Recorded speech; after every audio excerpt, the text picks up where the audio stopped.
ஹர ஹர சங்கர ஜய ஜய சங்கர ஹர ஹர சங்கர ஜய ஜய. பிரதோஷம்ங்கிறது சைவ சமயத்தில் சிவபெருமான வழிபட உகந்ததாக கருதப்படும் காலம். இந்த பிரதோஷ காலத்தில் நாம் செய்கிற வழிபாடு பிரதோஷ வழிபாடுன்னு சொல்கிறோம். சாகா வரம் வேணும்னு அசுரர்களும் தேவர்களும் பார்க்கடலை கடையிறா. அப்போ முதல்ல நல்ல நல்ல விஷயங்கள்லாம் வந்தது. அதையெல்லாம் எனக்கு வேணும் உனக்கு வேணும்னு போட்டி போட்டுட்டு எடுத்துட்டா. கடைசியாக ஆலகாலம்னு சொல்லக்கூடிய விஷம் வந்தது. அந்த கொடிய விஷத்திலிருந்து காப்பாற்றணும்னு தேவர்கள்லாம் வேண்டிண்டா. அவளுக்காக சிவபெருமான் அந்த ஆலகால விஷத்தை சாப்பிட்டார். அந்த விஷம் சிவபெருமானோட வயிற்றுக்கு போகாம பார்வதி அவரோட கழுத்தை இறுக்கி பிடிச்சிட்டா.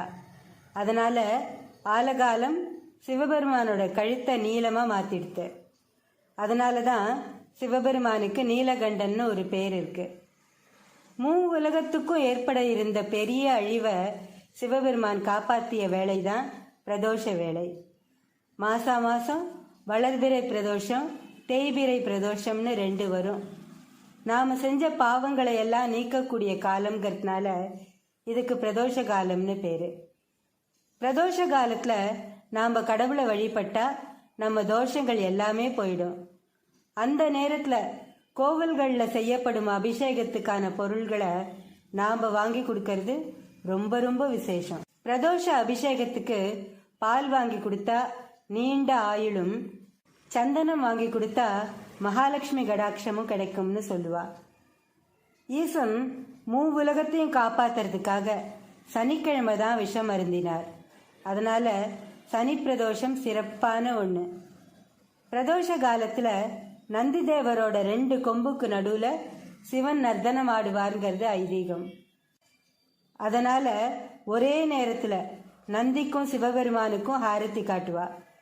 இந்த பிரதோஷ காலத்தில் நாம் சிவபெருமானை வழிபட்டா நம்ம தோஷங்கள் எல்லாம் நீங்குங்கிறது நம்பிக்கை. நம்மளோட வேண்டுதல்கள் யாவும் நிறைவேறும். இதுவும் நம்மளோட நம்பிக்கை தான்.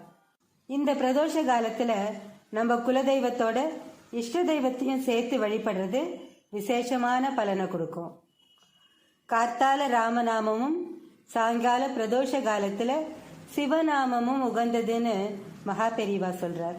பிரதோஷ காலத்தில் எளிமையான இந்த மந்திரத்தை எல்லாரும் சொல்லலாம்னு மகா பெரியவா சொல்லியிருக்கார்.